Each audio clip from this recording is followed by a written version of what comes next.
When I was 13, we moved into this old rental house on the edge of town. Nothing fancy, just quiet and creaky. My bedroom was in the basement. I thought it was cool at first. It had its own bathroom, a big space, and a weird laundry room through a thin wooden door. The first time I walked past that door, I felt something, like someone was watching from the other side. I told myself it was just nerves. New house, old pipes, creepy vibes.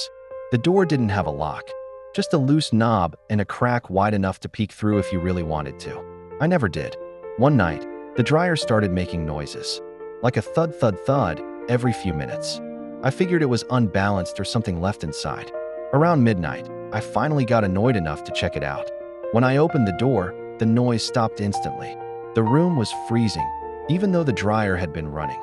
I stepped in, turned on the light. It flickered, and I saw the dryer door was cracked open. Inside was a single sock, not one of ours. It was long, dirty, gray, looked burned. Then I noticed the wall behind the dryer. There was a small square cut out, like a crawlspace panel. It was slightly open. I should have left it alone, but I was 13 and stupidly curious. I pulled it open.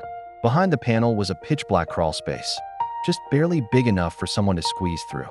The smell hit me first, like old meat and mold. Then I saw it. A pair of eyes, low to the ground. Not glowing, just wet, reflecting the light. I didn't move, didn't breathe. The eyes blinked, and then a hand slid out. Long, pale fingers with skin that looked melted. It grabbed the edge of the panel and started pulling itself forward, slow and jerky like it hadn't moved in years. I slammed the panel shut and ran. I didn't even close the laundry room door. I just grabbed my blanket and slept. Upstairs on the couch, lights on. The next day, I told my parents. They laughed it off, said it was probably a raccoon.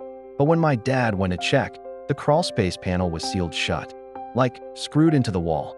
Old screws, rusty and bent, like someone had locked it from the outside a long time ago. We moved out 3 months later. But before we did, I found that same gray sock again, this time in the middle of my bedroom floor. And I swear, late at night, I still hear the dryer running, even when there's nothing inside.